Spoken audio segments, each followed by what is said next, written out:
Percy Lapid Fire! Percy Lapid Fire! Percy! Ang balitang ito ay hatid sa inyo ng Hataw. Number 1 sa balita, basta tabloid, Hataw.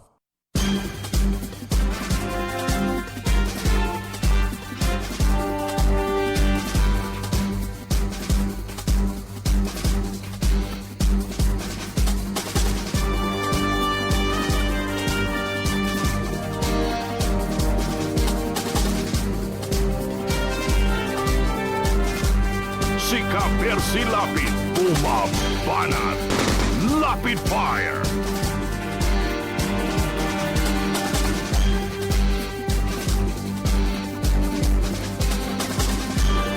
Magandang gabi po mga kaibigan. Muli pong sumasa inyo ang palatuntunang Lapid Fire na inyo pong napapakinggan Lunes hanggang Biyernes pagsapit po ng alas 10 ng gabi hanggang alas 12 ng ating gabi. Sa ating pong live streaming, napapanood tayo. At sa DWBL 1242 hanggang alas 11 po tayo. Siyempre, muli tayong tatalakay ng mga mahalagang paksa na ating pong pag-uusapan ngayong gabi. Sa gawing kanan po ng ating live stream sa mga nanonood ho sa atin, meron tayong chatroom, maaari po mag-type ng inyong mga reaksyon na ating pong babasahin sa kabuuan ng ating pagtatanghal.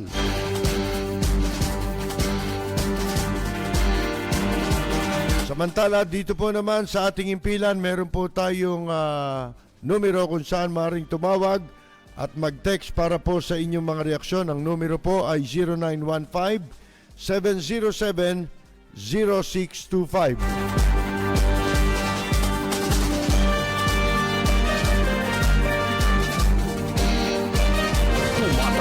Sa maiinit na isyu ng bayan, bumapatikos, bumabanat, walang takot na nagsisiwalat sa maling gawain ng mga taong gobyerno, nagseserbisyo publiko.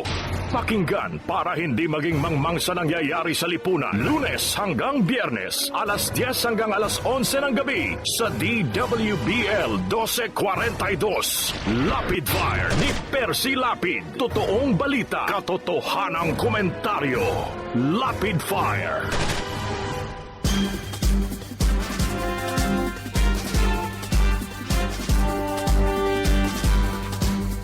Umuusok po sa galit ang mga netizen. Ito ho ay kaugnay noong pong paglabag sa mga protocol, kasabay po ng pagdiriwang nitong isang celebrity na si Tim Yap sa Baguio City.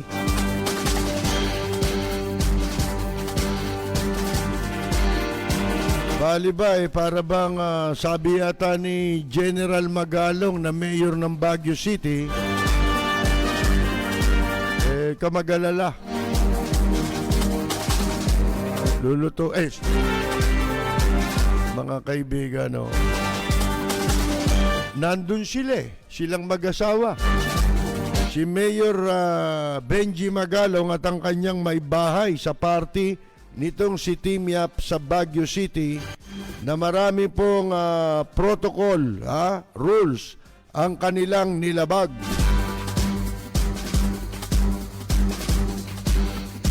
Pero sabi ho ng Department of Health, ang mga lumalabag daw sa mass gathering, yung mga dapat sundin dyan sa mass gathering, dapat parusahan.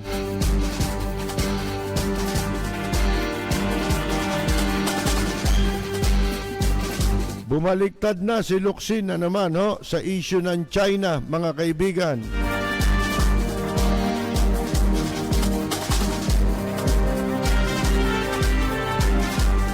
Ano ba ito? Ba't parang iba yata ito?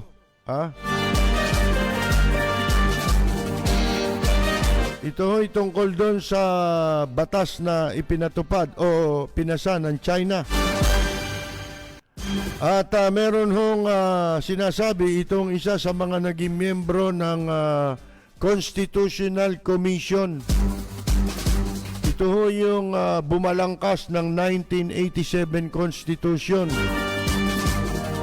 Ang sabi ho niya wag niyong palitan ang saligang batas para lamang sa kapangyarihan at pera.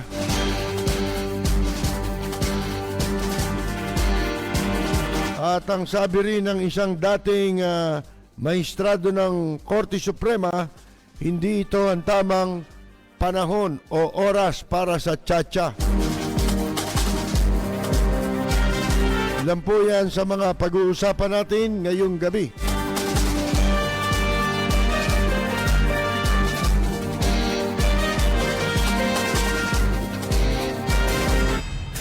Para sa mga pulpul, para sa mga abusado, arogante, walang kwentang nilalang, nagtatago sa titulong public servant, empleyado ng gobyerno o politiko at kahit sino ka pa, yan ang tunog na lalatay sa'yo.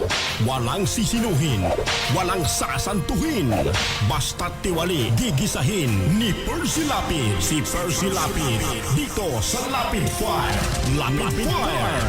Percy Lapid, matatag na sandigan ng mamamayan, pader na di kayang gibain, ni naman kahit mga ulupong sa pamahalaan. Lapid Fire! Lapid Fire! Lapid Fire! Ang balitang ito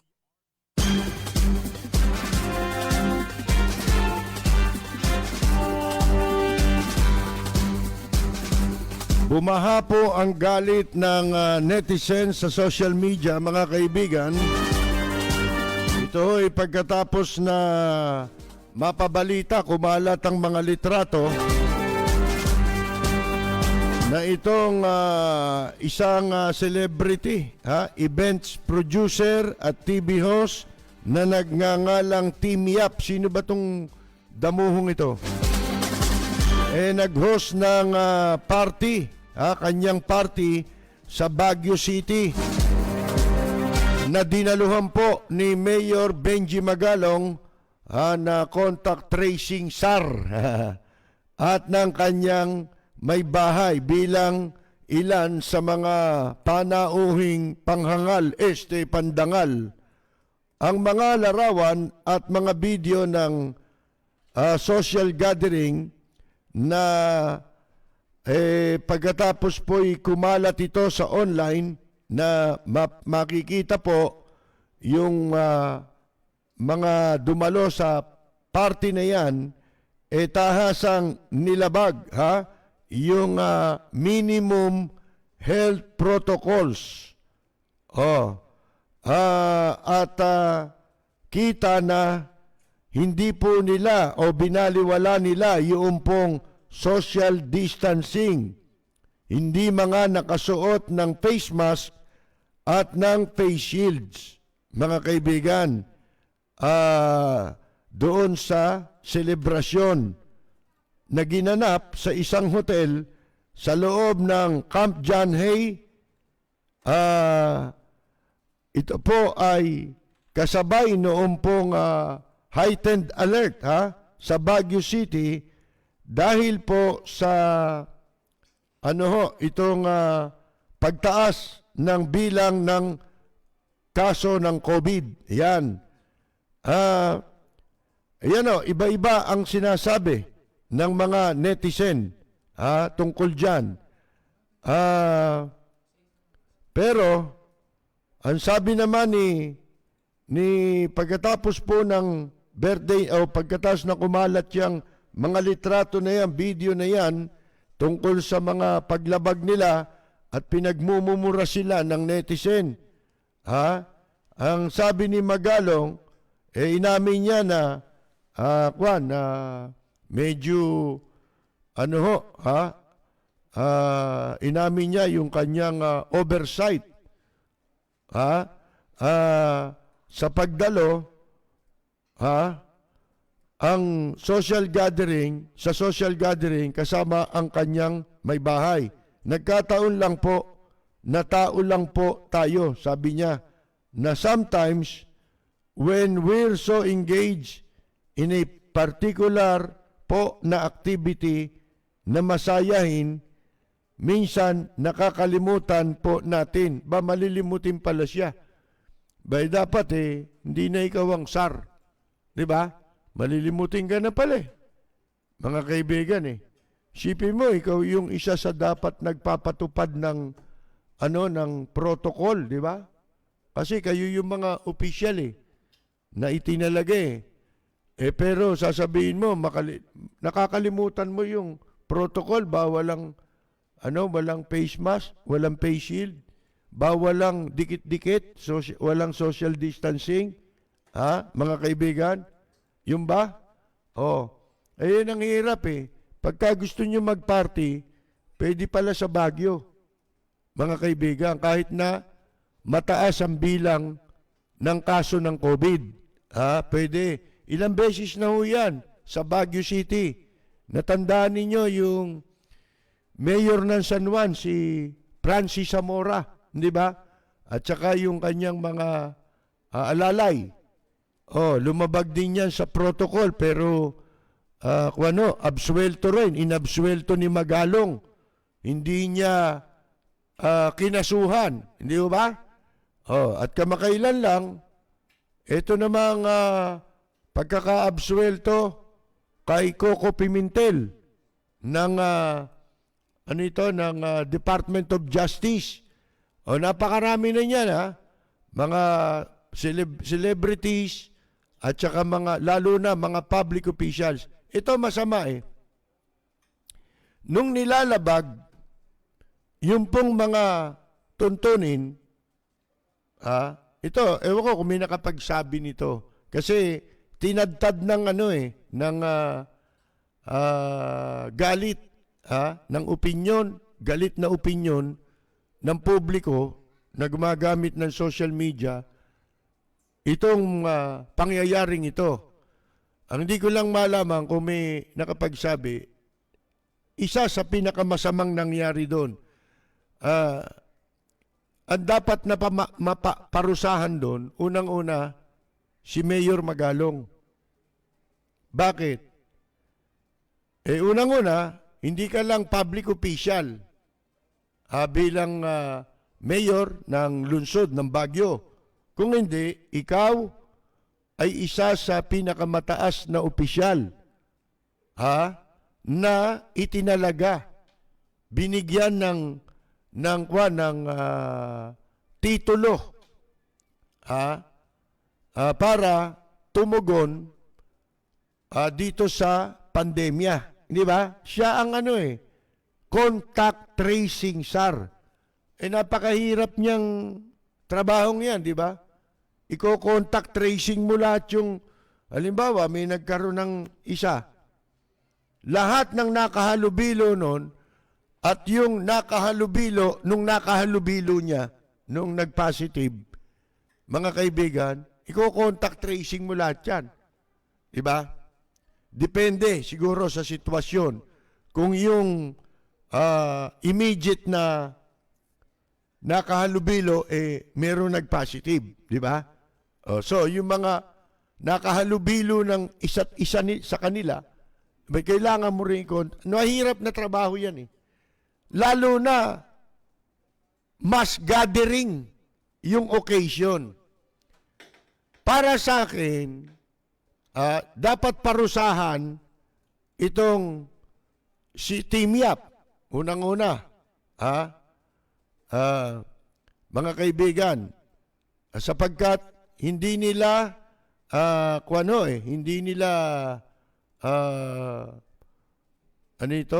binaliwala nila yung pagdaraos ng mass gathering na hindi nila sinupervise yung kanyang mga bisita kung papaano ma-observe yung mga protocol.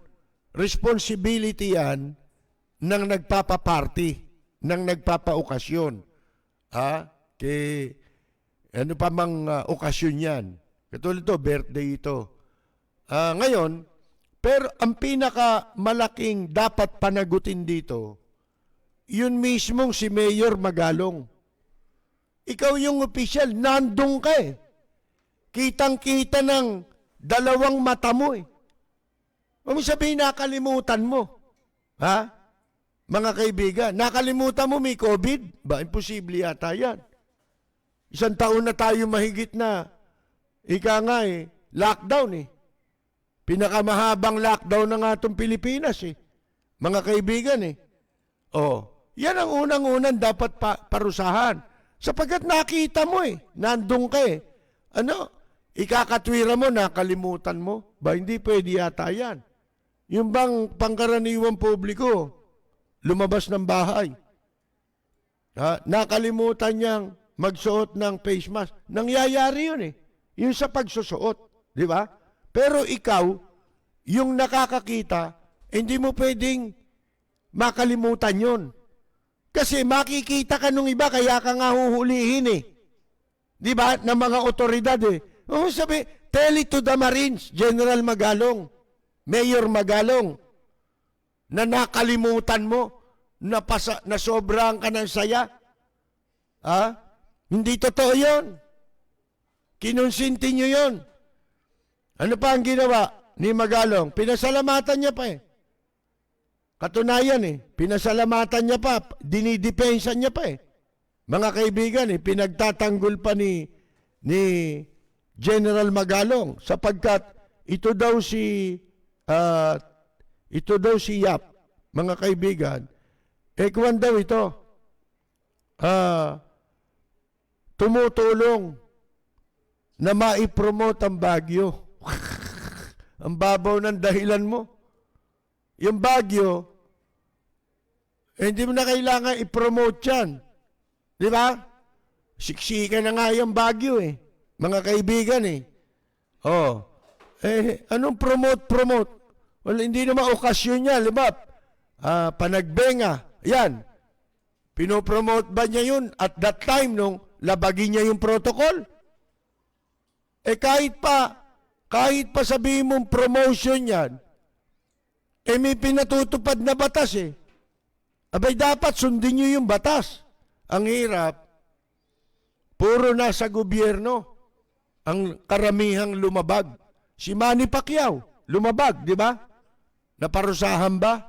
Yan si Roque. Mga kaibigan, ang pwede mag-party lang sila, oh. Ang publiko, bawal mag-party kahit nung New Year, kahit nung Christmas, di ba? Pinagbawal sa publiko. Ultimo magkakamag-anak, bawal eh. Hindi ba? Mga kaibigan. Pagkatapos sila, di ba si Roque nakuna ng video na nagkakakanta pa sa Baguio rin ito eh.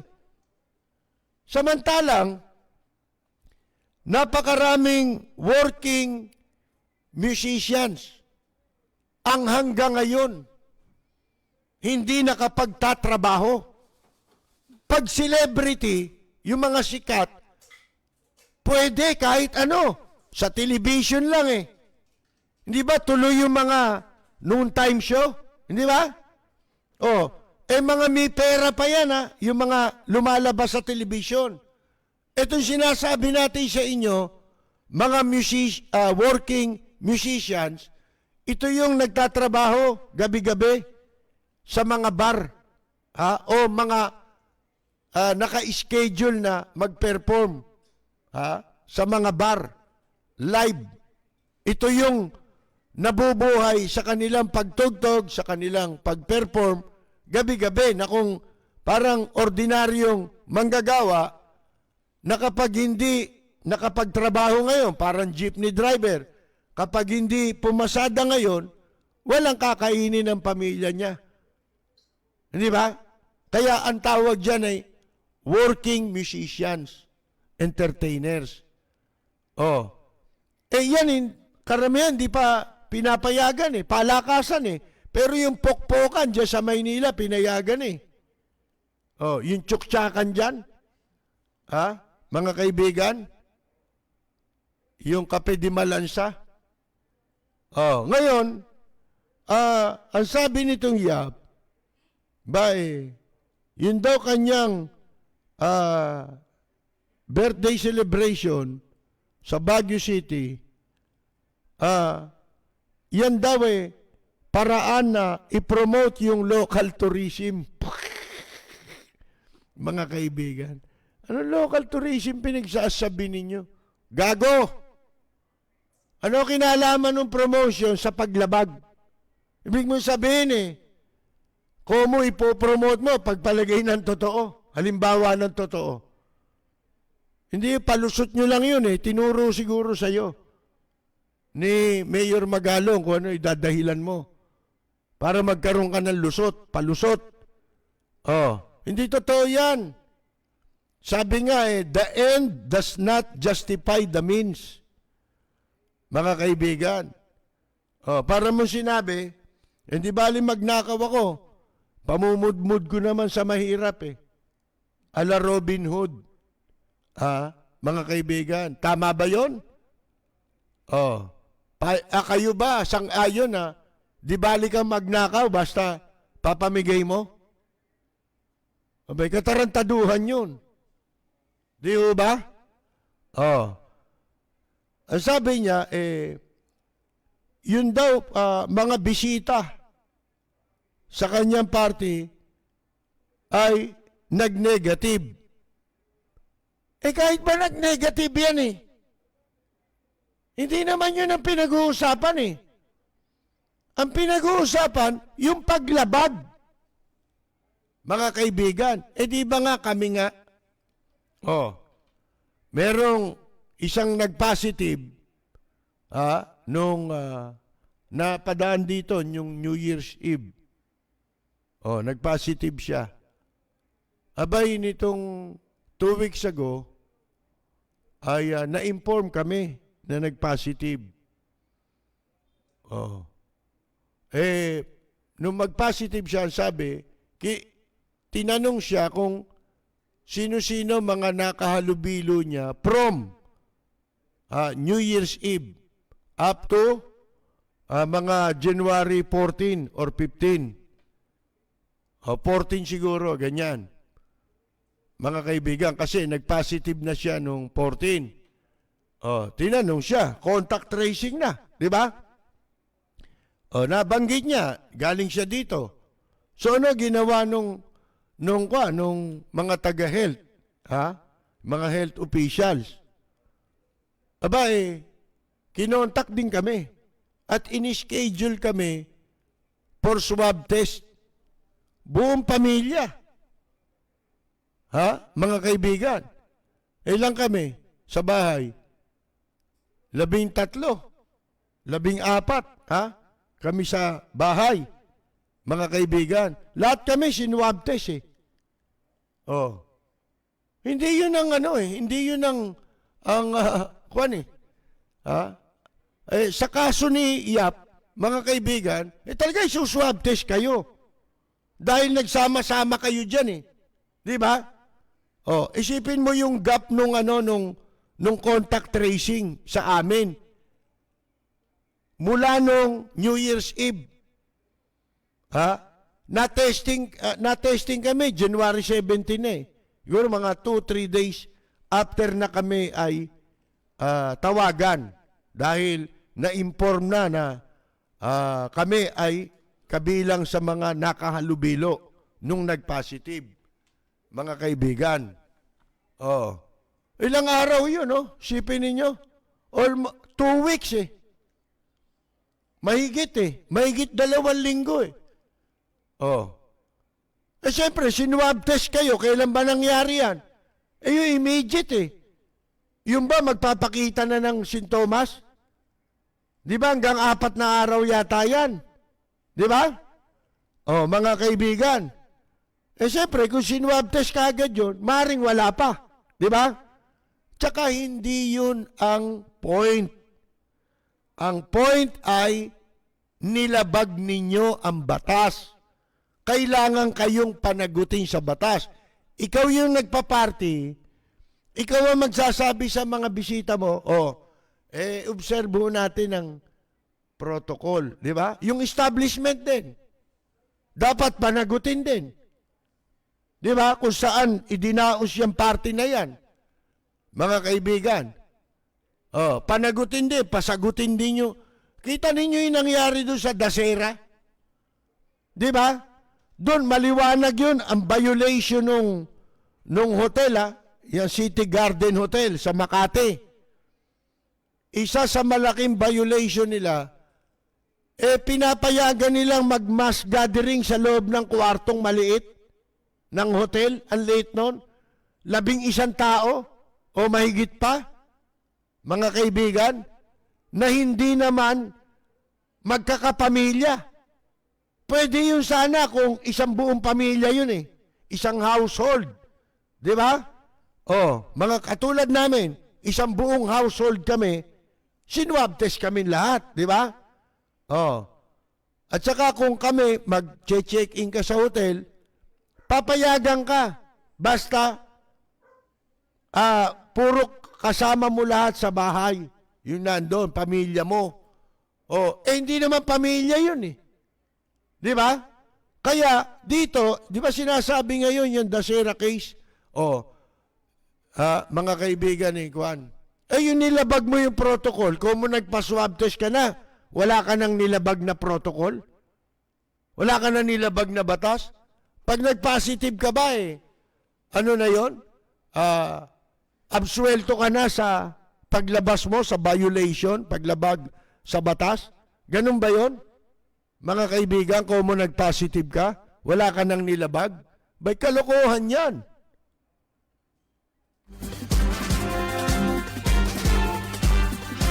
Si Ka-Percy Lapid, bumabanat.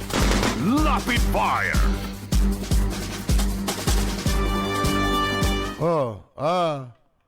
Ano ito? Sabi ni,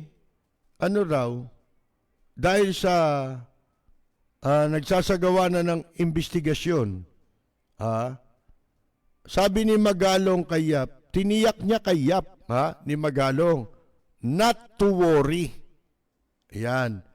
About it, despite, ito po'y sa kabila, ng,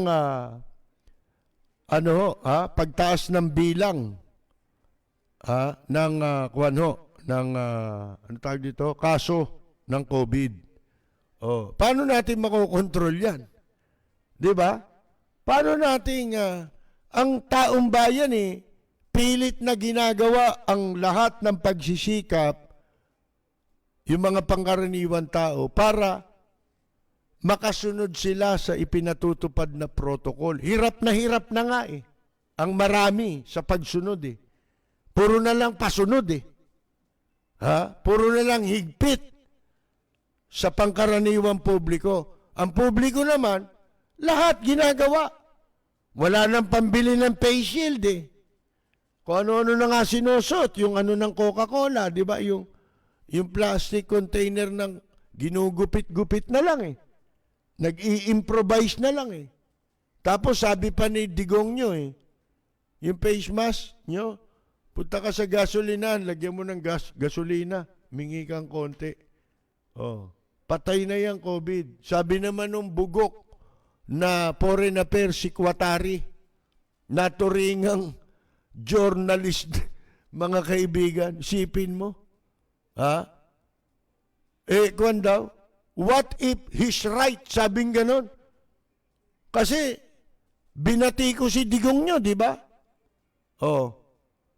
Nung sinabi niya yun maraming napasigaw masama yun sa kalusugan, mamamatay ka ron sa baga, di ba?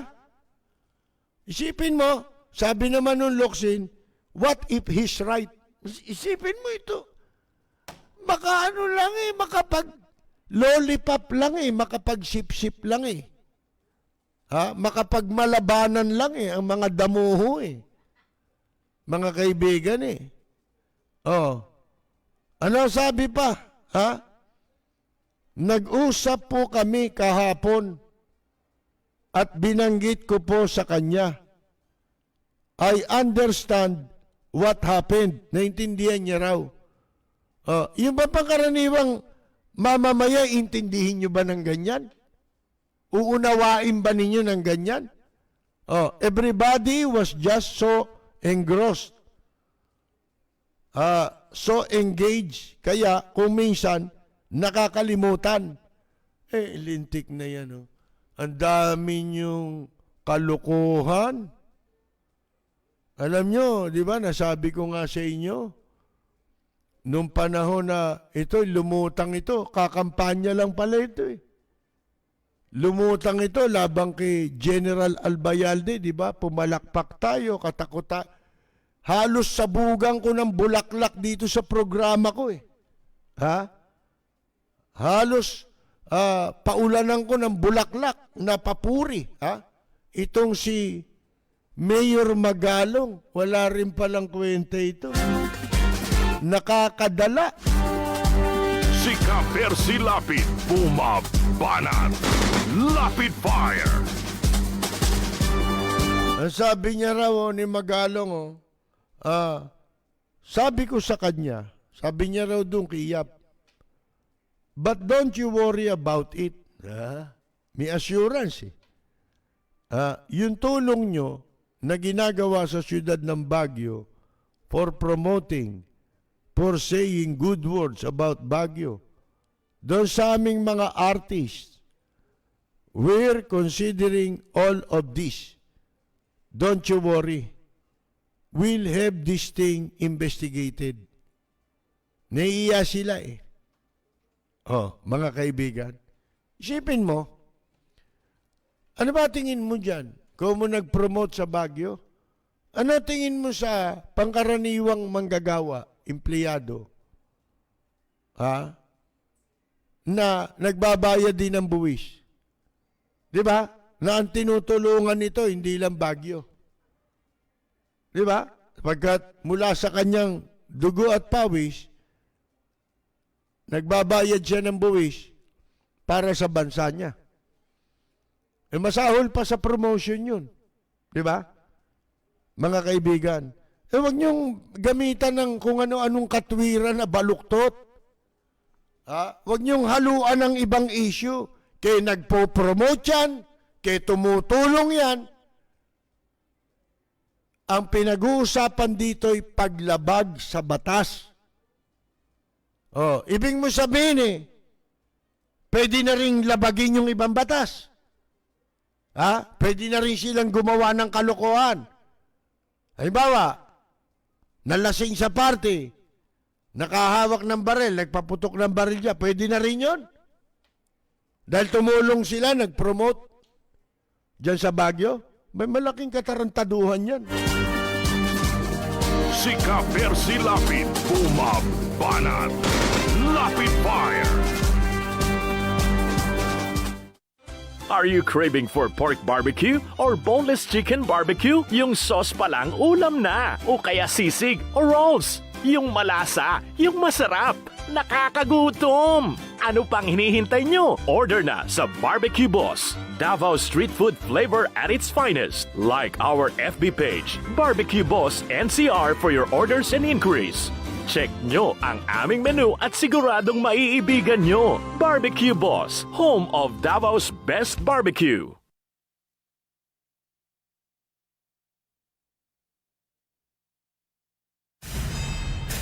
Para sa mga pulpul, para sa mga abusado, arogante, walang kwentang nilalang, nagtatago sa titulong public servant, empleyado ng gobyerno o politiko at kahit sino ka pa, yan ang tunog na lalatay sa'yo.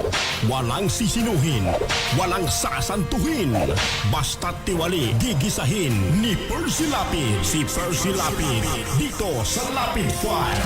Lapid Fire.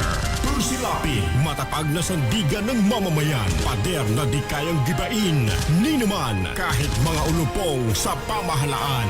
Lapid Fire! Lapid Fire! Lapid Fire!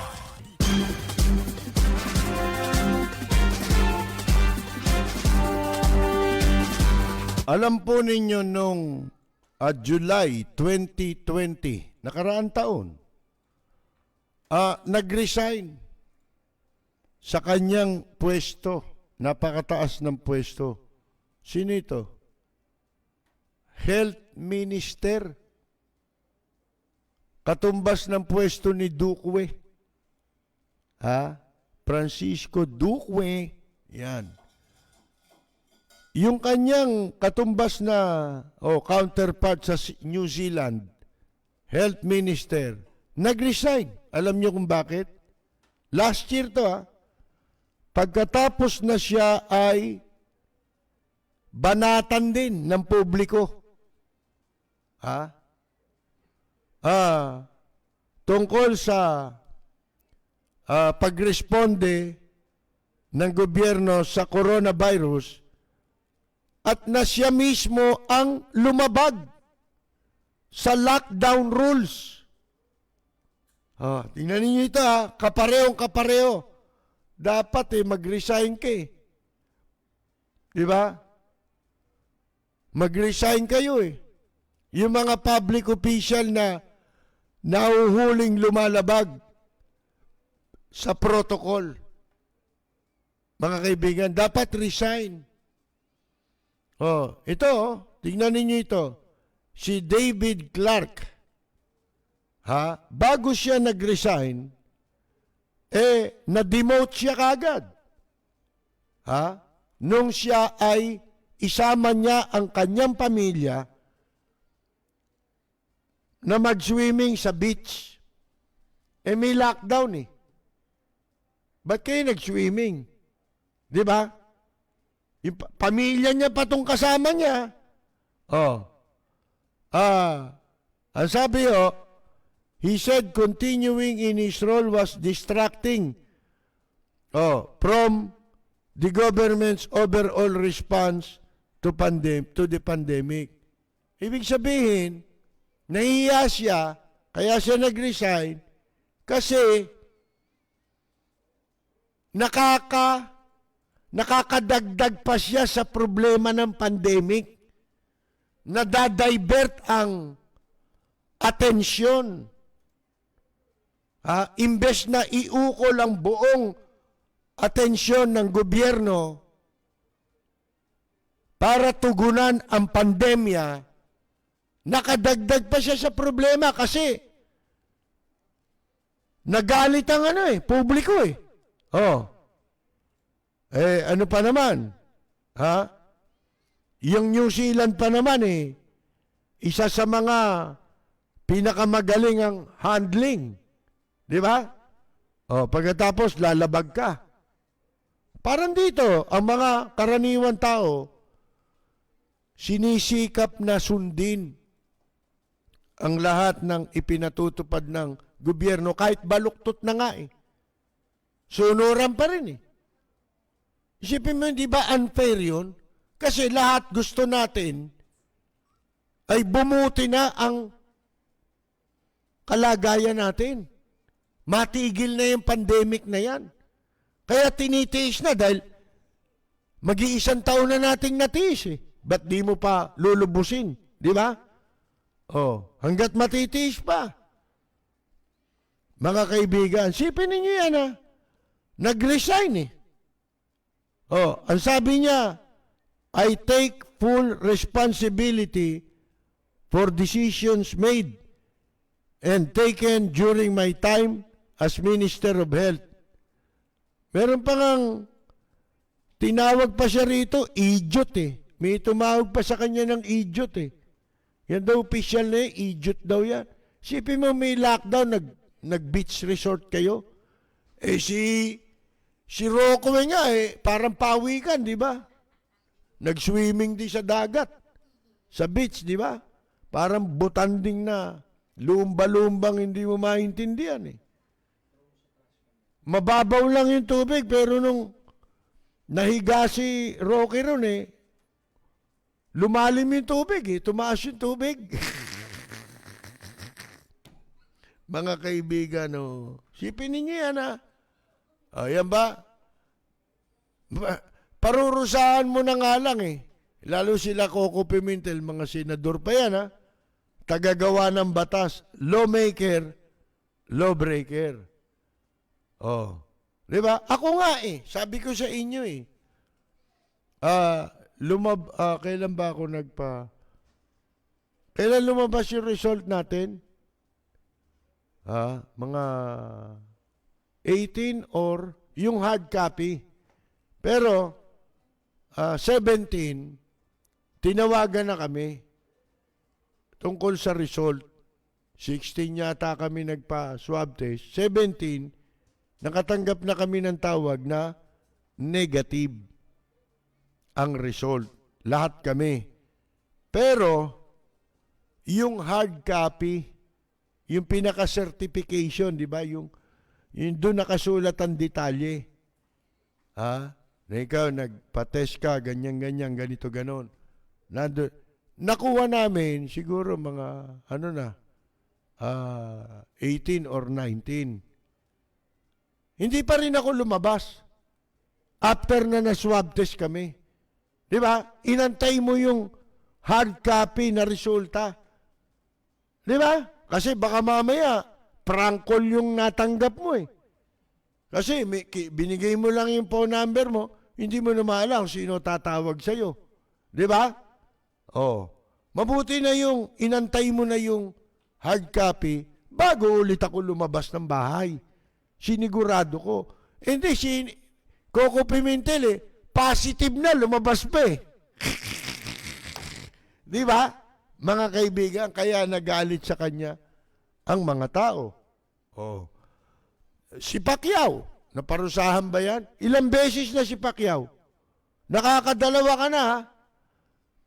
Kasi yung unang nag-positive si Coco Pimentel, sa bahay ni Pacquiao yun. Nagpa-party rin sila ron. Oh, hindi ba?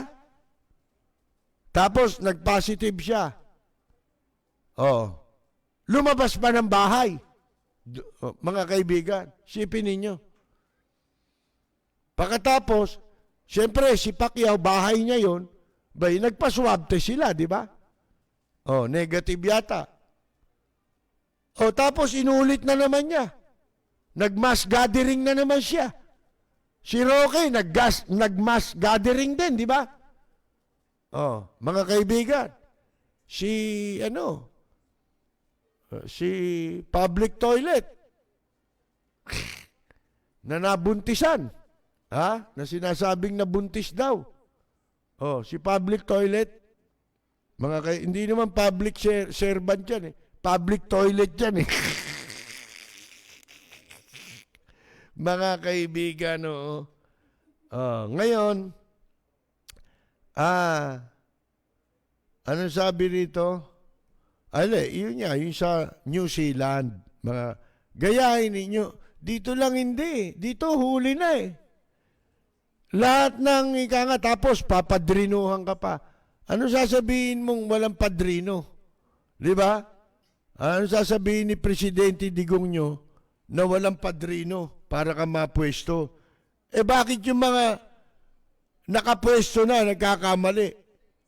Hindi mo naman sinisibak, pinagtatanggol mo pa kahit na ang kaso pag nanakaw eh.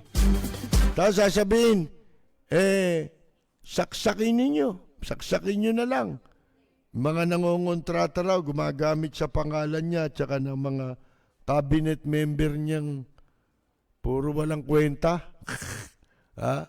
Ang talent magsip-sip lang. Naku, sa lahat ng bagay, ayoko yan eh. Yan nagsisip-sip. At pag nakakita ko ng isang tao, halimbawa, kakilala natin, kausap natin, nakakausap natin, maraming nagsisip-sip, iwasan ko na yung taong yun eh. Kasi baka madamay ako dyan eh. Baka sa bandang uli, malaman niya puro nambobola lang pala yan. Di ba? Kaya lang nagsisip-sip, may kailangan. Ako, wala naman akong kailangan eh. Di ba? Naging tao naman ako nang wala kayong lahat sa buhay ko eh. Di ba? Yun ang katwiran ko eh. Mga hayop kayo eh. Di ba?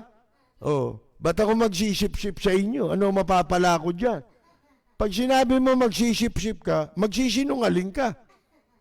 Kaya kanina, napanood ko yung isa sa mga video ng brief speech ni Larry King. Namatay na nga pala si Larry King, yung magaling na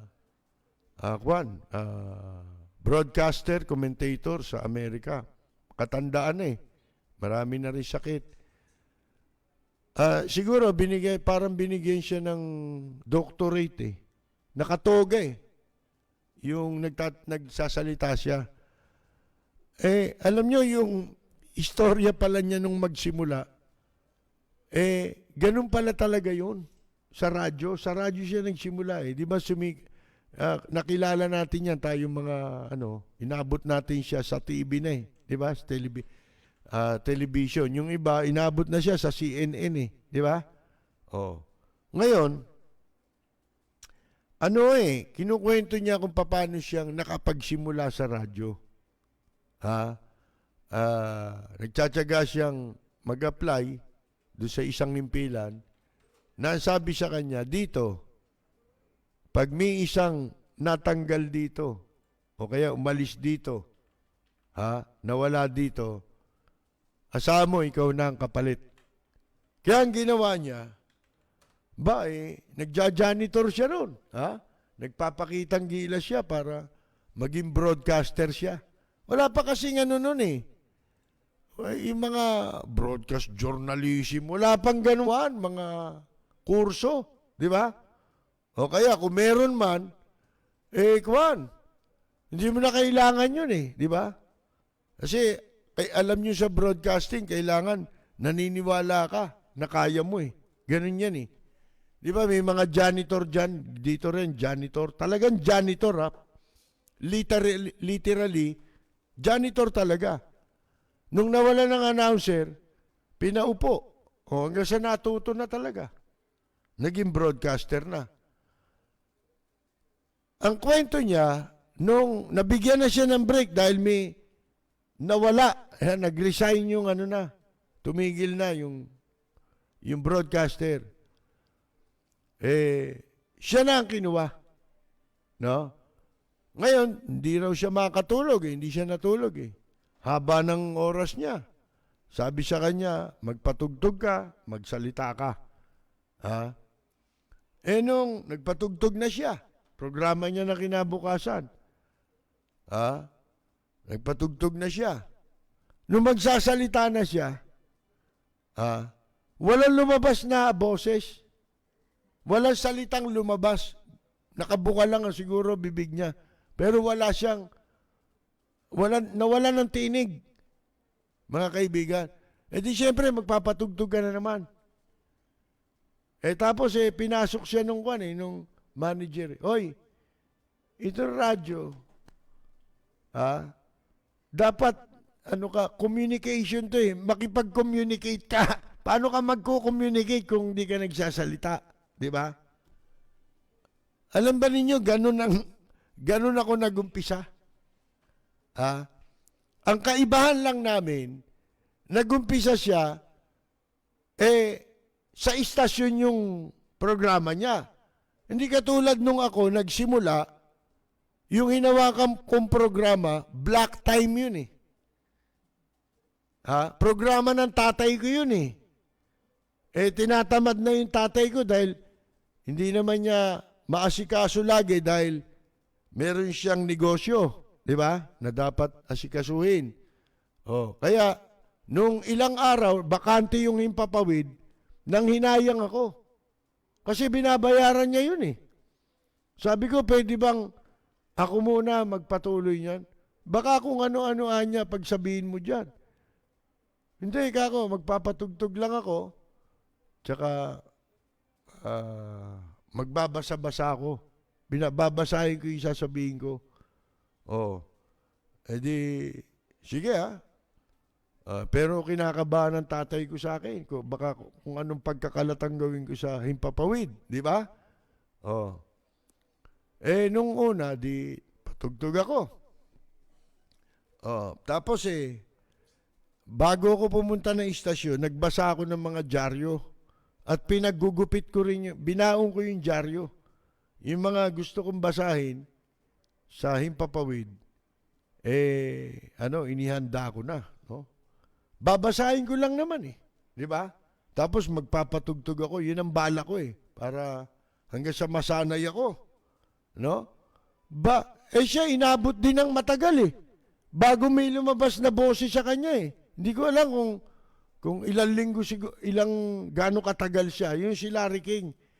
Ako araw. Siguro mga tatlong araw. na walang lumalabas na boses. Tuwing magsasalita ako.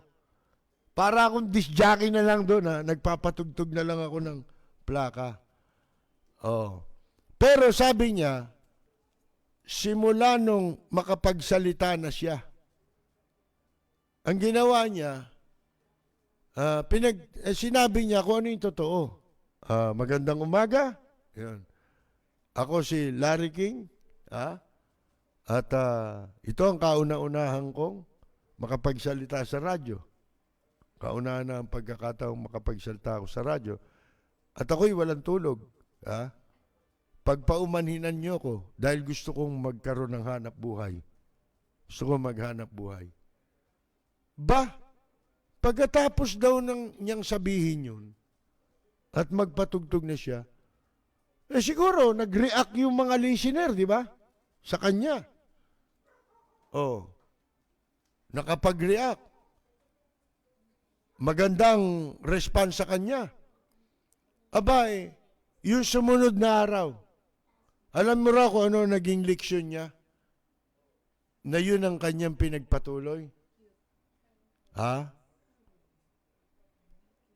Katapatan. Hindi ko muna sa mikropono ka, magsisinungaling ka na kung ano-anong hindi totoo sasabihin mo.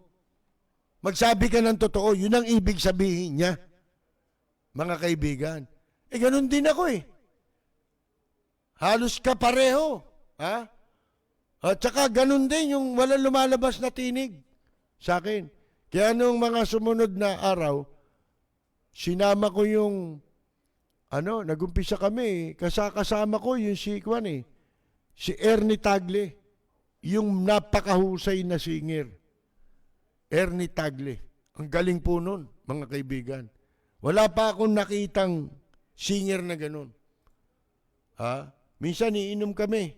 No? Hindi naman ako malakas uminom Hindi nga nauubos dati isang boteng beer Pag uminom ako ala na nabibingi ako Kaya ayokong uminom nung araw Ngayon, si Ernie Tagle, doon ko natuklasan, matalino pala. Isipin mo, ang aming pinag-uusapan, economics, ang galing niyang magpaliwanag. Singer yun, naintindihan niya pala yung economics, mga kaibigan, na subject. Mahirap yan isipin mo yan. At siya lagi ang kasama ko. Para matuto ko yung kay Lami, kausap. Kasi yung programang nagsimula ako, yun nga yung sa DWXI doon kay Bilarde. Alam nyo kung ano pamagat? Kung yung programa ko dati na ginagamit ng iba, ako unang may programa, 2x2 ang pamagat ng solo program ko. 90s na yon nung gamitin ko yung 2x2, 1995. Pero nung nagsimula ako, 82, dun sa kay Mike Bilarde, alam nyo kung ano programa, ano pamagat ng programa? Ginagamit din ngayon. Malaking himpilan din. Ang pamagat nun, on the spot.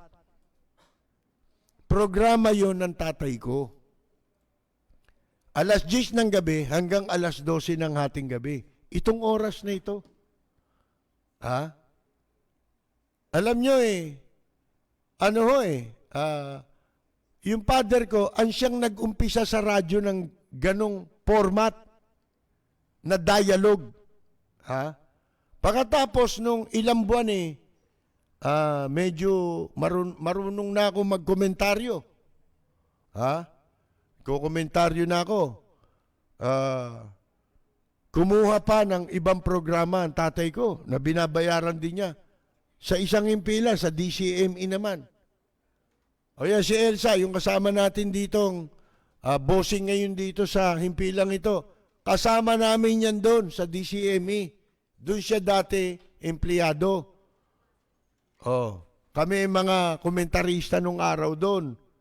Ako pinakabata noon. Tapos meron pang kinuha isa pang programa ang tatay ko sa sabay-sabay yun Oh, ako na nagbo-broadcast sa umaga. Umaga ako ro sa DCME, 1 oras. At 2 oras sa gabi. Sa 2 station. Oh, ganun tayo nagsimula. Kaya nagulat ako. Ganun pala talaga. Yung nagsisimula na hindi ka dumaan sa mass communication. Hindi naman kailangan kasi komentarista ka eh. Di ba? Yung mass communication para yan sa mga announcer, newscaster, magbabasa ka ng balita, at magbabalita ka. Pero kung komentarista ka, ang pakikinggan sa iyo, hindi naman yung boses mo eh. Kaya dito, minsan may mga boses, yung parang ginugupit na yero ang boses, di ba?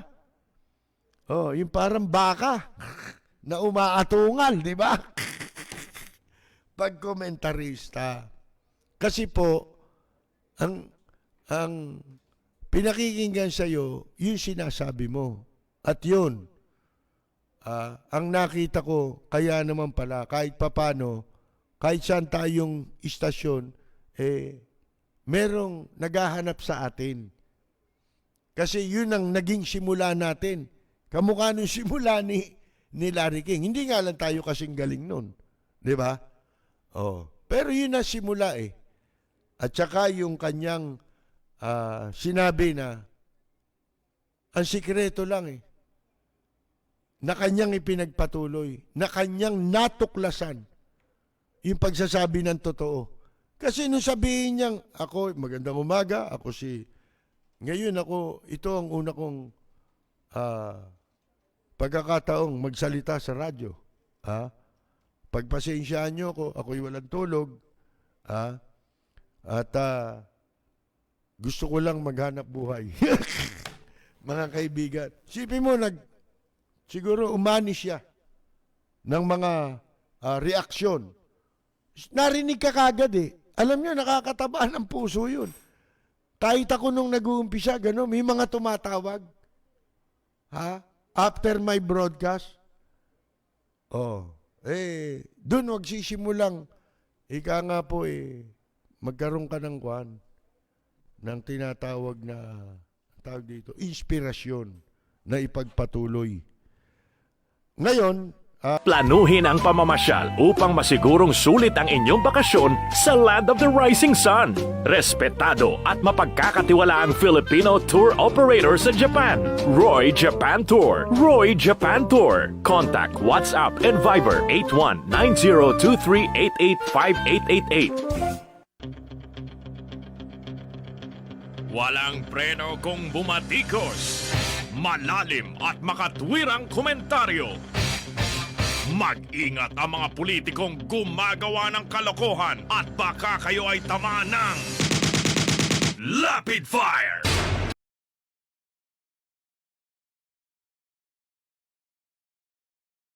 magpapatuloy po tayo. Di ba nung tinatalakay natin si Bud Eli Cuyucot Soriano, ang wanted, fugitive, convicted leader ng ang dating daan. Ano sabi ko sa inyo pagkatapos? Ang sabi natin, obserbahan ninyo, ilang araw mula ngayon, maglulutangan na naman ng troll. Ayan na, simula kailan? Kahapon ba? Anong makalawa pa, no? Kahapon, nagsimula, may troll na. Para hindi mahalata na sila dating daan. Nagpapanggap yan, DDS. Hindi DDS yan. Ako, kabisado ko Ang linya ng mga yan. Mga bobo yan Yang grupo ni Bud Eli Cuyucot Soriano. Ang fugitive, wanted, rapist, at convicted. Leader ng grupong kulto na ang dating daan MCGI.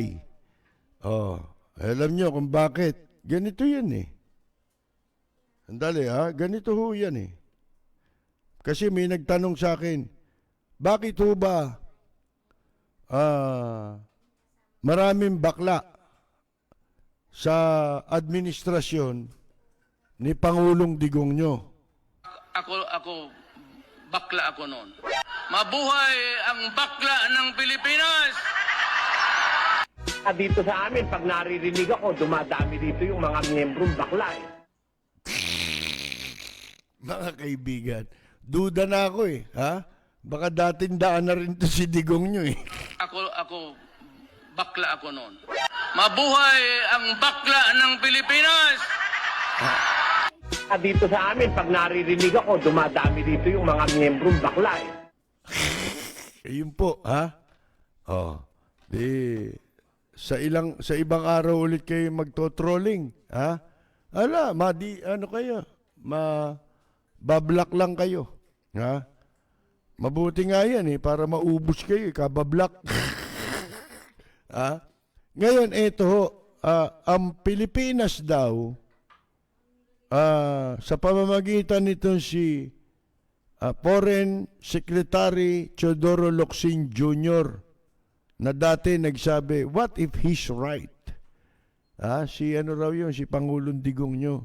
Paano raw kung tama yung payo ni Digong nyo na maglagay ng gasolina sa face mask para ma-disinfect yung ano mo, yung face mask mo, hindi ka bili ng bili. Ito pa kasasabi niya lang din kahapon na yung nagpapayo siya magsuot ng ayusin yung pagsusuot ng face mask, di ba? Kailangan daw, sabi ni Presidente Digong nyo, pag nagsuot ka ng face mask, nakatakip pati ilong, hindi yung nakalabas, Kasi daw nakikita niya yata nakalabas ang ilong. Magagalit sa iyo yung iba dyan. Kasi pagkapango, mahuhulog yung face mask. At saka isang problema ho, hanggang ngayon wala kayong pinamimigay na face mask Di ba? Wala Mga kaibigan, walang pinamigay yan di ba? Face mask lang, wala kayong maipamigay So ngayon, ito ho, nag-file daw ng diplomatic protest laban sa China dahil sa pagkakapasa ng bagong batas na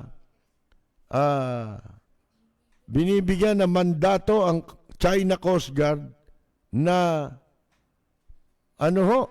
na birahin, tirahin yung mga foreign vessels o mga dayuhang sasakyang pandagat. After reflection, I filed a diplomatic protest. Yan, mga kaibigan. Ang dami ng pinail na diplomatic protest nito, wala nangyari. Tandaan nyo yung sa mga mangingisda. Sa areglo Yan lang kay Mauro, yung sarili ninyong tauhan. Ano na nangyari? Yung si Ambassador Mauro. Ano pangalan nun? Apelyido Mauro Marichucho, ito'y BFF ito ni ni Eling Cuyucot Soriano Naging ambassador sa Brazil, doon nagtatago yan si Eling Cuyucot Soriano sa Brazil. Hindi ba, bago pa nangyari ito, last year nangyari itong pambubugbog ni Mauro, nakarma di ba? Na, ewan natin, 2019 yata, hindi ba, pinagbababanatan ko yan, yung Ambassador Mauro na yan, isinulat ko pa yan sa aking column. Sapagkat siya ay kumakanlong ng isang wanted fugitive. Imbes na ipahuli niya. Di ba? Si Eling Cuyucot Soriano yun, pinagyabang kasi nung pamangkin doon sa kanilang Facebook na bisita ni Soryaning eh. Si Mauro doon sa okasyon eh. Dapat di ka pumupunta ron kasi wanted yun eh. Di ba? Wanted person yun eh. Dito sa Pilipinas eh.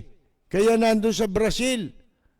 Ngayon, dahil nga ang Brazil walang diplomatic relation, diplomatic, wala tayong extradition treaty o kasunduan na pwedeng i-deport ang wanted na nagtatago sa bansa nila, pero merong pagkakataon na pwede siyang maaresto. Kung halimbawa siya ay tatapak sa compound ng Philippine Embassy o ng konsulado ng Pilipinas.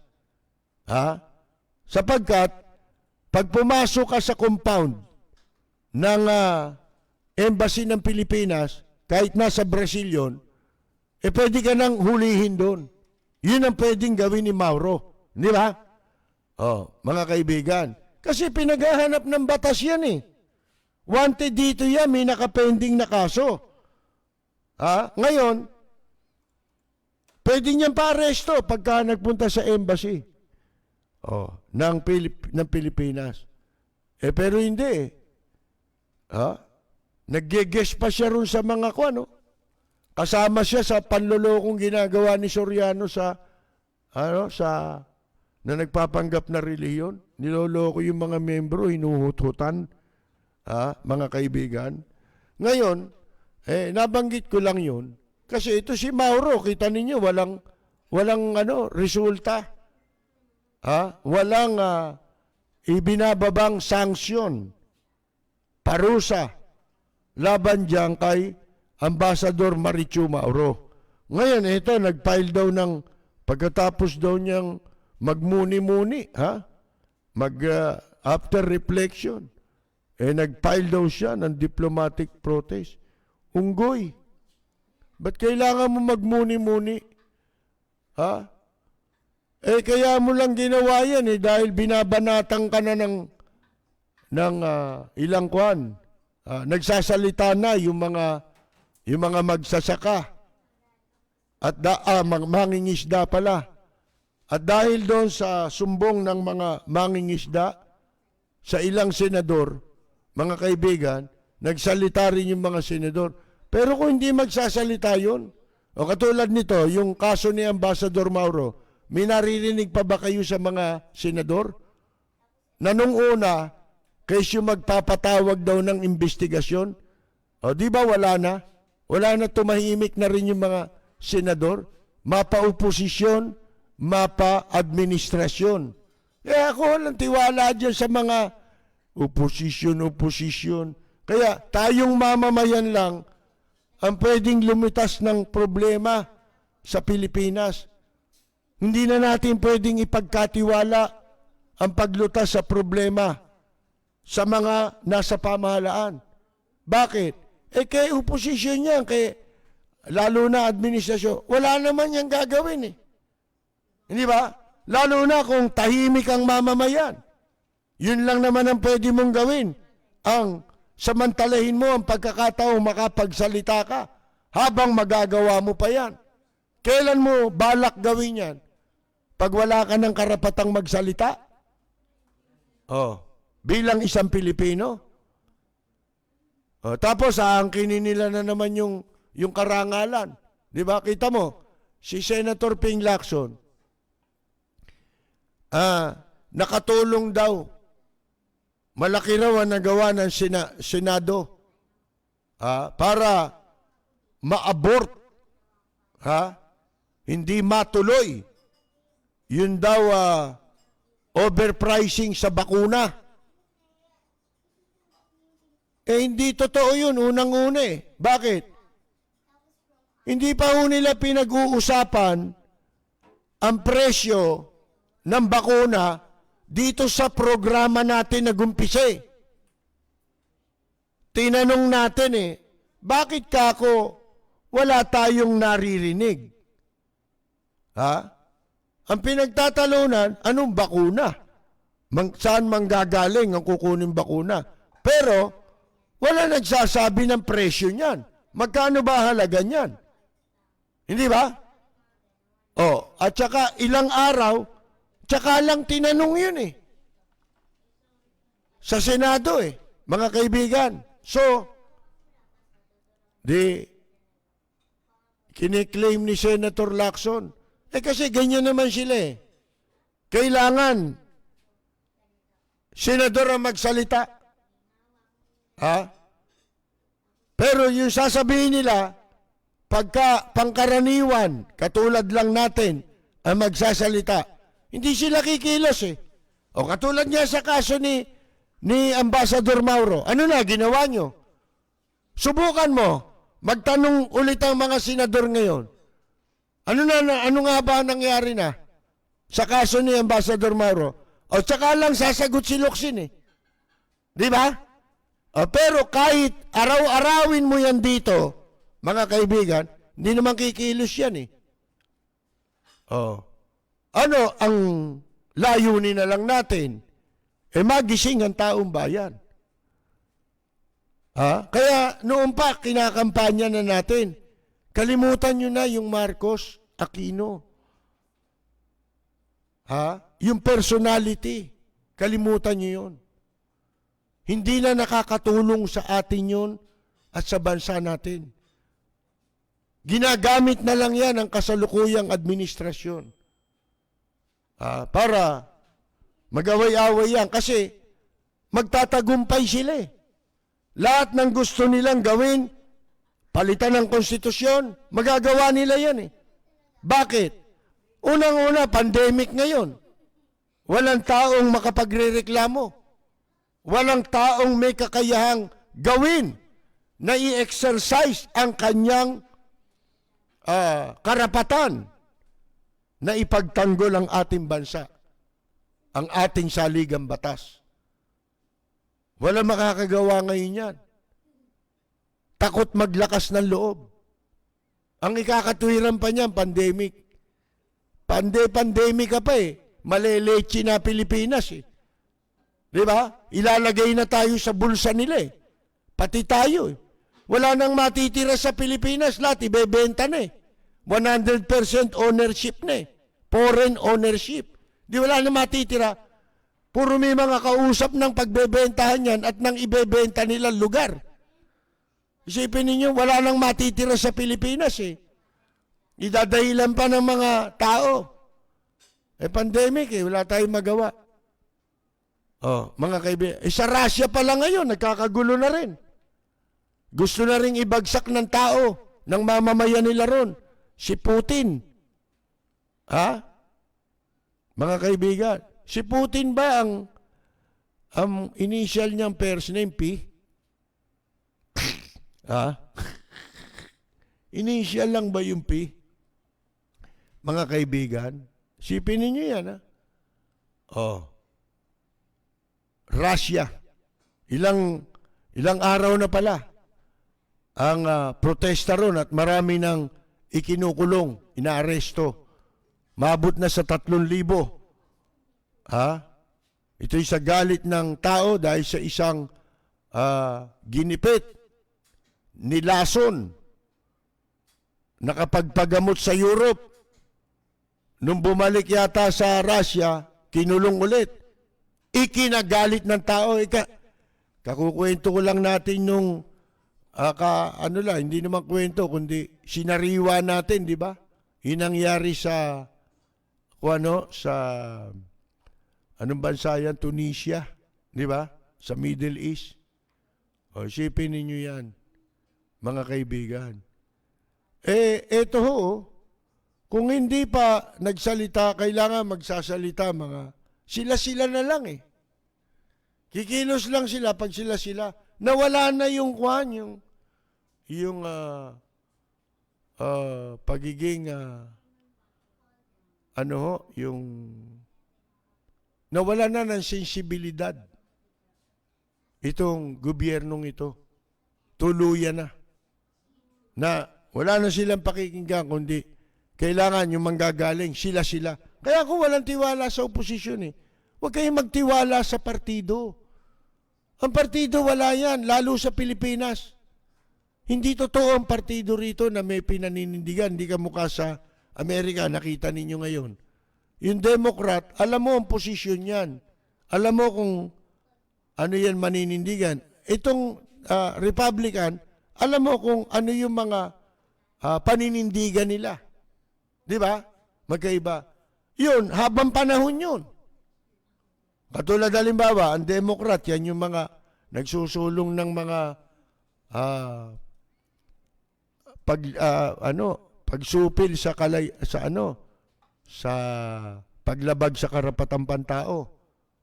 Oh, di ba? Tsaka yung mga pagbaboy sa saligang batas, yung pagbaboy sa rule of law. Mga kaibigan, yan ang mga linya ng Democrat. Yung Republican naman, meron din linya yan. Di ba? Ganun eh. Dito sa atin wala nun. Dito kung sino nakaupo, yun ang partido. Gagawa ng bagong pangalan, katulad ngayon. Ano sasabihin yung hindi pambabae lang yung presidente? Hindi totoo. Panlalaki lang yan. Hindi totoo yun. Nasa sa tao yan. Nagkataon lang, nagkaroon tayo ng babaeng walang hiyang presidente. At saka, ito di ba may isang pinalulutang sila yung revolutionary government? Hindi kasi naiintindihan ng tao kung ano yun eh.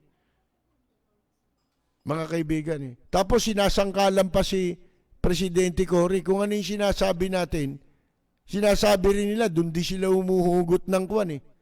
Nasasabihin si Presidente Digong nyo eh. Di ba ako nagsasabi niya nung simula pa lang eh. Alam nyo yung mga charter change nyo. Dapat siyang ginagawa sa simula. Hindi yung matatapos na term nyo. Bakit? Isa lang ang pakay nyo doon, kaya nyo ginagawa yan. Wala nang natitira sa term nyo, kukunti na lang eh. Ano ang pakay? Di pahabain. Kundi man, idisenyo para sa kanila rin. Sabi ko natin kagabi, wala namang programa itong gobyernong ito eh. Kung hindi ang pinagkakaabalahan, paano sila mananatili sa pwesto? At kung sakaling gustuhin man nilang bumaba, paano tayong bababa na hindi tayo pananagutin sa ating mga kasalanan? Di ba? Nalabag sa batas na pinaggagawa. Di ba? Yan na lang iniisip nila eh. Hindi katulad sa ibang bansa, pandemic, maraming iniisip. Halimbawa, yung binanggit natin tungkol sa Japan. Sa Japan nagkaroon last year ng programa hanggang December, Go to Go. Go to Eat. Ano yung Go to Eat? Para mabuhay ang ekonomiya nila eh. Nag-isip sila eh. At least hindi man ganong kabilis ang pag-rebound. Iikot ang ekonomiya eh. Iikot yung pera eh. Ano ginawa nila? Yung Go to Eat, kumain ka ngayon. 1,000 yen. Binayad mo sa restaurant. Meron silang app na nilagay sa programa nila.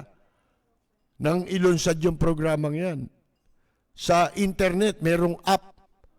Ang gagawin mo, kung kakain ka, kung gusto mong kasi pag kumain ka, dun sa under yung program na yun, Go to Eat, kung nagbayad ka ngayon ng 1,000 yen sa kinain mo, sa susunod na kain mo, dun din sa restaurant na yun, hanggang umiiral yung programa. Yung susunod na kain mo, libre na. Lumalabas, hindi nalulugi yung nagninegosyo. Di ba? Pareho kayong nakinabang. Nakinabang ang publiko, nakinabang din yung may negosyo na restaurant. Ang kausap nung gobyerno, yung app, kung sino man ang namamahala nung app na yon sa social media. At ang kausap ng restaurant, yun ding app. Ha? Isipin ninyo, hindi nalugi, di ba? Ang kala mo malulugi. Bakit? Kasi 50% binayad mo na eh. Di ba? Nakinabang na siya eh. Yung 50% nun, babayaran yun ng gobyerno. So, pinakikita ka ng gobyerno, di ba? Tinutulungan ka ng gobyerno para mo maipagpatuloy ang negosyo mo. Oh, merong suporta. Oh, 50% nakakain ulit yung kumain na nagbayad, sa susunod na kain niya, hindi siya magbabayad, bayad pa rin yun. Ha? Mga kaibigan, ng 50%. Isipin ninyo yan, oh. Pagkatapos yung go to go, anywhere in Japan kasi yan, ha? Yung naging programang yun. Yung mga negosyo kikita eh. Oh, 50% ang bayad mo lahat, pati pamasahe, pati hotel. 50%. Hindi nalulugi. Di ba? Oh, kung walang kakain, 100% ang lugi mo. Di ba? Kung may kakain, hindi ka nalugi. Bakit? 50% lang ang kinita ko eh. Kasi 2 beses kumain yan eh. Hindi. Babayaran ng gobyerno. Iyon eh, mga kaibigan. Dito ba merong ganon? Face mask nga, hindi mabigay eh. Sa tao eh. Wala na nga pambili. Tapos ngayon, napakamahal pa ng mga pagkain. Hindi nila may paliwanag. Bakit? Anong dahilan? Dinadahilan, bumagyuan niya eh.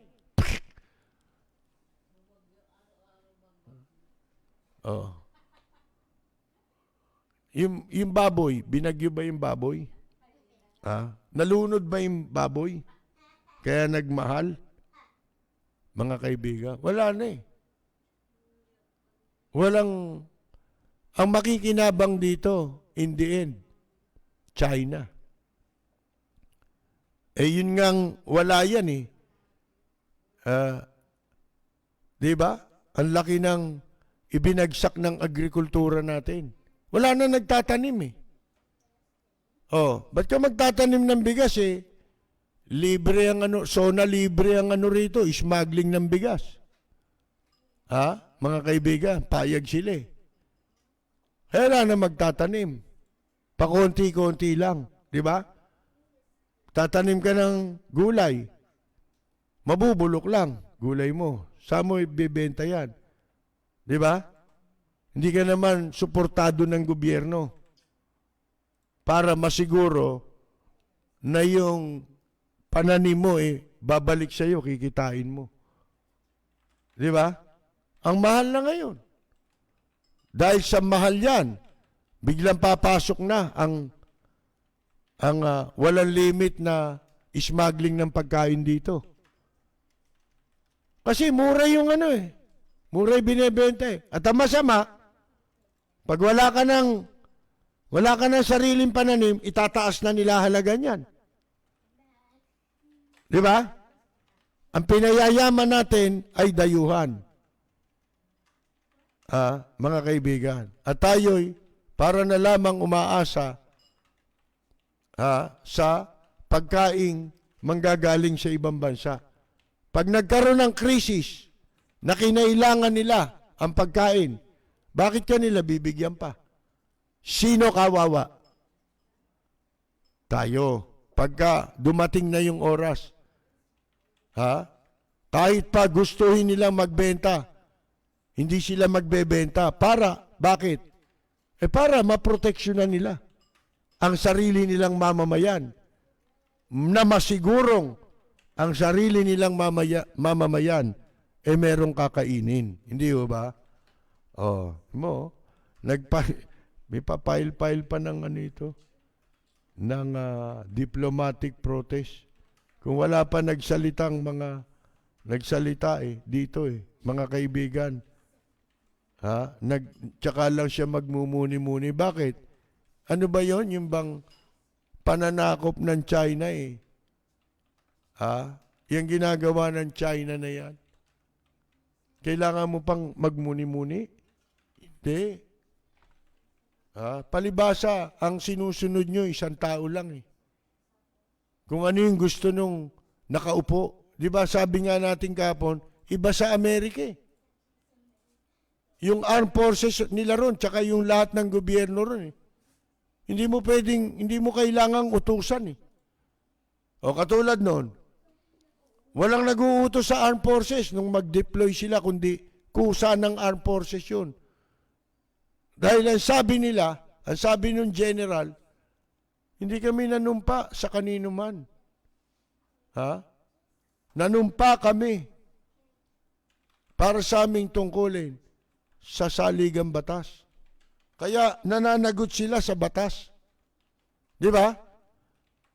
Yun yung kahit utusan mo, pag mali ang utos mo, nasa batas yan eh. Ang Armed Forces of the Philippines ay pwede lamang sumunod sa mga politiko. Kahit sa presidente, kapag legal ang utos. Pag legal. Pag illegal na, hindi ka na dapat sumunod. Dahil hindi ka nanumpa sa presidente. Nanunumpa ka sa pagpasok mo sa serbisyo sa ating saligang batas. Na ipagtatanggol mo ang bansa at ang mamamayan.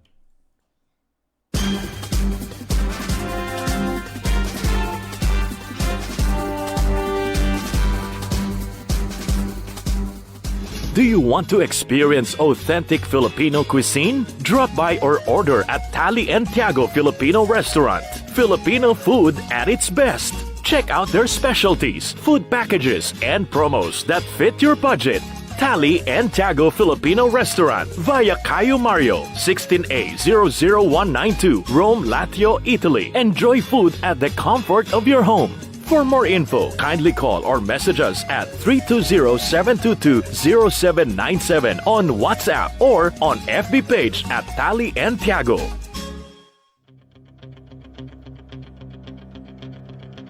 Walang preno kung bumatikos. Malalim at makatwirang komentaryo. Mag-ingat ang mga politikong gumagawa ng kalokohan at baka kayo ay tamaan ng Rapid Fire!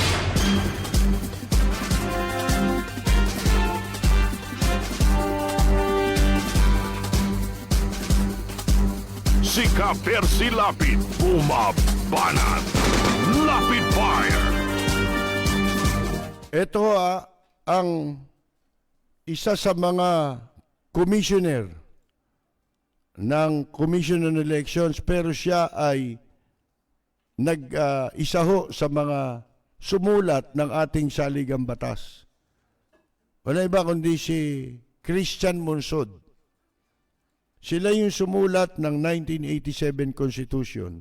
Ano sabi niya? Hindi dapat palitan ang saligang batas para sa pansariling kadahilanan. Yan ang sabi ni Christian Monsod, mga kaibigan. Bakit? Bakit mahalaga na itong sinabi ni Christian Monsod? Kasi po ganito yan. Walang ibang pwedeng magpaliwanag sa konstitusyon. Walang authority na maaring makapagpaliwanag sa saligang batas kung hindi kung sino yung mga sumulat ng saligang batas. Halimbawa, magtatanong ka tungkol sa saligang batas. Kanino ka magtatanong? Kay Tito Soto? Kay Presidente Digong nyo? Kay Bato? Ki Pacquiao? Ki Lito Lapid? Diyan ka ba magtatanong? Hindi. Kahit sino pang Herodes yan. Baliwala yan. Ang pwedeng makapagpaliwanag sa konstitusyon, yun mismong sumulat ng konstitusyon kung buhay pa sila. Yun ang dapat mong hingan ng paliwanag. Kasi merong mga hindi gaanong klaro. Halimbawa, katulad nung issue ng political dynasty. Ito ngayon, ang ginagamit na dahilan para palitan ng saligang batas, yung economic reforms. Yan, di ba? Ano sabi ni Christian Monson? Kasi sa saligang batas natin, maari lang makapagmay-ari ang mga dayuhan na mamumuhunan dito sa Pilipinas. Hanggang 40% lang. Hindi pwedeng lumagpas doon. Yan ang nasa saligang batas. Gusto nilang gawin ngayon 100% foreign ownership. Ang sabi niya, there have been 5 previous attempts. Meron na anyang sa nakaraang 5 pagtatangka na palitan ang saligang batas. All of these past attempts, lahat anya ng mga pagtatangkang ito sa nakaraan ay hindi nagtagumpay dahil ang mamamayan ay lagi na lamang naniniwala na laging ang pakay ng mga naglalayong mapalitan ng ating saligang batas.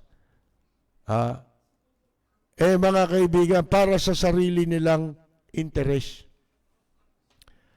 The real motive, ang sabi niya, ang tunay na motibo ng resolution ng Senado at Kamara, just like previous attempts, ay kamukha lang, katulad lang ng mga nakaraang pagtatangka na kapangyarihan at pera.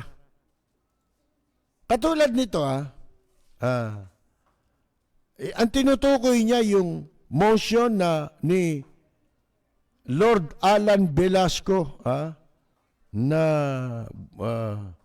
pag-iisahin nitong Congress bilang Constituent Assembly para amyendahan ng Article 12, 14, 16. Yung mga yan tumutukoy sa national economy and patrimony, education, science and technology, arts, culture and sports, and general provisions respectively. Sabi niya, RBH 2 is dangerous to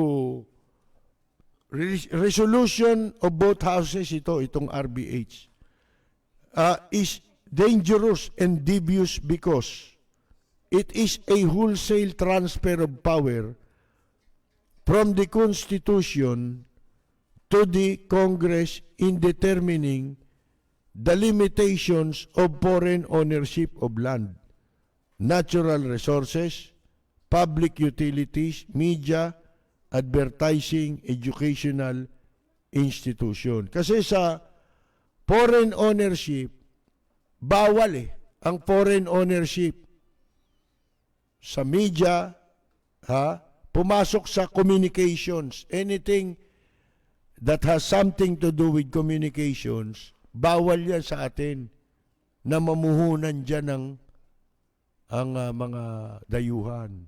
Yan, gusto nilang anuhin yan, pakialaman yan dito sa bago. Ito na lang, kung ang dinadahilan nila ay economic reforms, ibig sabihin nangangailangan ng pera, di ba?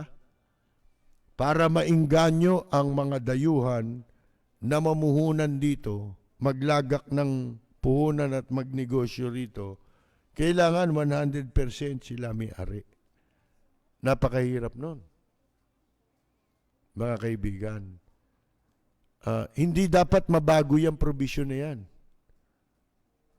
Hindi dapat payagan yan ng mga Pilipino. Unang-una, hindi po justification ang paglalagak ng puhunan na ang magiging kapalit panganib sa interes ng bansa mo at ng mamamayan. Kaya katarantaduhan niya, wala nagsasabi nito. Dapat nga mahiya kayong gamitin niyang economic reforms na gawing 100% foreign ownership. Bakit? Mas mahalaga ba yan sa inyo? Kaysa mawawala ang seguridad para sa kapakanan ng mga mamamayan? Mawawala ng seguridad ang mamamayan. Di siyempre, dayuhan lalong hindi na makakaahon ng mahirap dito. Ang magmamay-ari na ng lahat ng mga negosyo, mga dayuhan na. 100% na Hostage na tayo, magiging hostage tayo ng mga dayuhan na magninegosyo rito. Kung ayaw nyo, bibit-bitin ko na itong puhunan ko, kasama itong kinita ko. Pwede ka nang i-blackmail. Alis ako rito. Dala ka 100% dahil akin yan Nasa batas yan Ako may-ari mula sa isang kusing. Kung magkano man itong puhunan ko at kinita ko, akin to. Di ba? Pag pinayagan na yan, patay na tayo. Lalong magdudulot niyan ng paglaganap ng kahirapan sa Pilipinas. Maaapi ang mga Pilipino. Akala mo, pinagmamalaki nila yung economic reforms, walang nakakaintindi. Walang nagko-question. Kung meron man, hindi nila sinasabi ito. Itong paliwanag natin. Isipin mo, 100%. Pinagmamalaki nyo yan as against sa interest ng mamamayan. Yung konstitusyon, ginagawa yan para sa interest ng bansa at ng mamamayan. Hindi para sa interes ng mga dayuhan.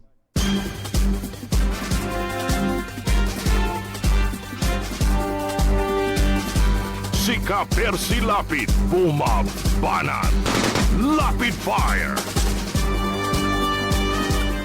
Mga kaibigan, di butata ngayon yung economic reforms nyo. Dito lang yan, sa Lapid Fire. Hindi kasama yun sa sinabi ni Monsod. Kasi, pag-iisipan mo pa yan, pag-aaralan mo pa, yung mga sinasabi nila. Sa atin maliwanag na yun. Hindi ba labag sa principle yun ng ating saligang batas? Kasi ginagawa, bawat bansa may sariling konstitusyon yan. Walang perpekto. Kahit naman batas, walang perpekto. Pero lahat ng yan ay ginagawa mo para sa interes ng bansa mo, hindi para sa interes ng dayuhan. Sasabihin nila, hindi, kikita naman yan. Di para sa interes ng mamamayan yan. Ba hindi? Hindi ganun yun. Ang binibigyan mo ang pinoproteksyonan mong interes dyan ay hindi interes ng Pilipino. Hindi interes ng bansa yan. Therefore, yan ay interes ng mga dayuhan. Ganun o yun Walang preno kung bumatikos. malalim at makatwirang komentaryo. Mag-ingat ang mga politikong gumagawa ng kalokohan at baka kayo ay tamaan ng Lapid Fire! Natawa naman tayo doon po sa isang Coast Guard. Merong Coast Guard na sumagot sa atin eh. Kalimutan ko pangalan eh. Alam niyo kung ano sinagot niya? Gamit niya Facebook page ng Philippine Coast Guard. Tungkol ito saan? Yung ibinalita natin nung nakaraang gabi. Na dinidenounce yung panghihimasok, pakikialam ng mga Coast Guard na nakatalaga dyan sa airport. Yung isa, yung Fiesta, ang apelyido. Sa mga trabaho ng customs, tuturuan mo sila? Kasi sumagot ito, basahin ko raw. Nung tignan ko yung link, meron doon press release nila na hinuli daw ng Coast Guard, isang tumatanggap daw yata ng suhol sa customs. Teka muna, pinagmamalaki mo yan. Brad, baka hindi mo alam ang sinasabi mo. Ano ba trabaho ng Coast Guard? Manghuli ng taga-custom? Kailan pa kayo nagkaroon ng mandate na manghuli? May NBI eh. Di ba? May NBI. Di ba? Yan ang dapat humuli. O kaya yung sariling enforcement ng Department of Finance. Pero ang Coast Guard walang ganyan. Doon kayo sa coast nga kayo, coast. Di ba? Bantayan niyo yung ating mga karagatan. Ipagtanggol naman ninyo Pilipinas. Hindi yung tuturuan mo pa ako. Saan kayo nakakita ng gano'n? Kung demanda rin kayo ng tao, di ba? At saka pangimasukan ninyo. Yung mga sa airport, naku po. Bakit? Marunong ba kayo ng customs customs tariff and code? Alam nyo ba yan? Specialize yan, yung customs. Pwedeng hulihin niya, pero hindi kayo yun. Hindi kayo itinalaga sa airport para manghuli ng customs. Nangaharas kayo eh. Harassment yung ginagawa ng tauhan ninyo. Mga kaibigan, marami ka pang kakainin, boy. Huwag kang makipagtalo sa akin dahil hindi ka mananalo. Wala ka sa lugar eh. Paano mo paliliwanag yun? Nanguhuli kayo ng custom, tanga yung hinuli nyo eh. Di ba? Kung demanda kayo nun.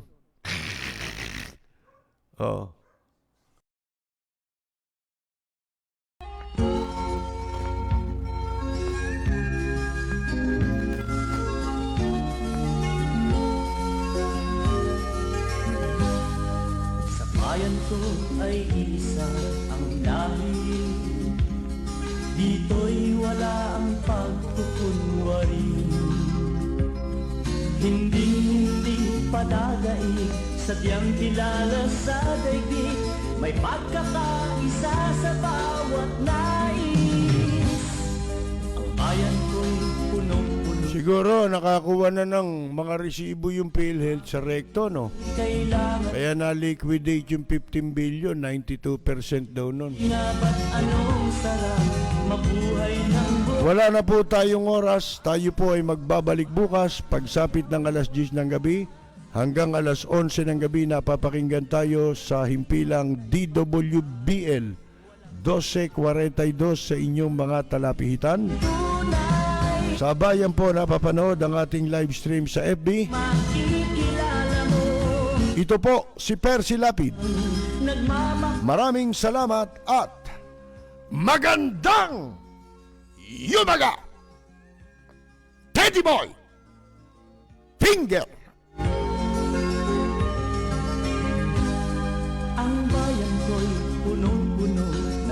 laban. Bakit ito'y kailangan pang iwanan? Hindi nga ba't anong sarap mabuhay ng buong ganap sa bayan mo, sumapit ng yaong wakas. Dito sa bayan ko, lahat kami pantay-pantay. Walang nang-aapit, ang pag-ibig ay tunay. Dito sa bayan ko, dito'y makikilala mo ang mga kaibigang nagmamahal sa'yo. Dito sa bayan ko, lahat kami pantay-pantay. Walang nang-aapit, ang pag-ibig ay tunay. Dito sa bayan ko, dito'y makikilala mo ang isang kaibigan, ang mga kaibigan, ang bawat kaibigan na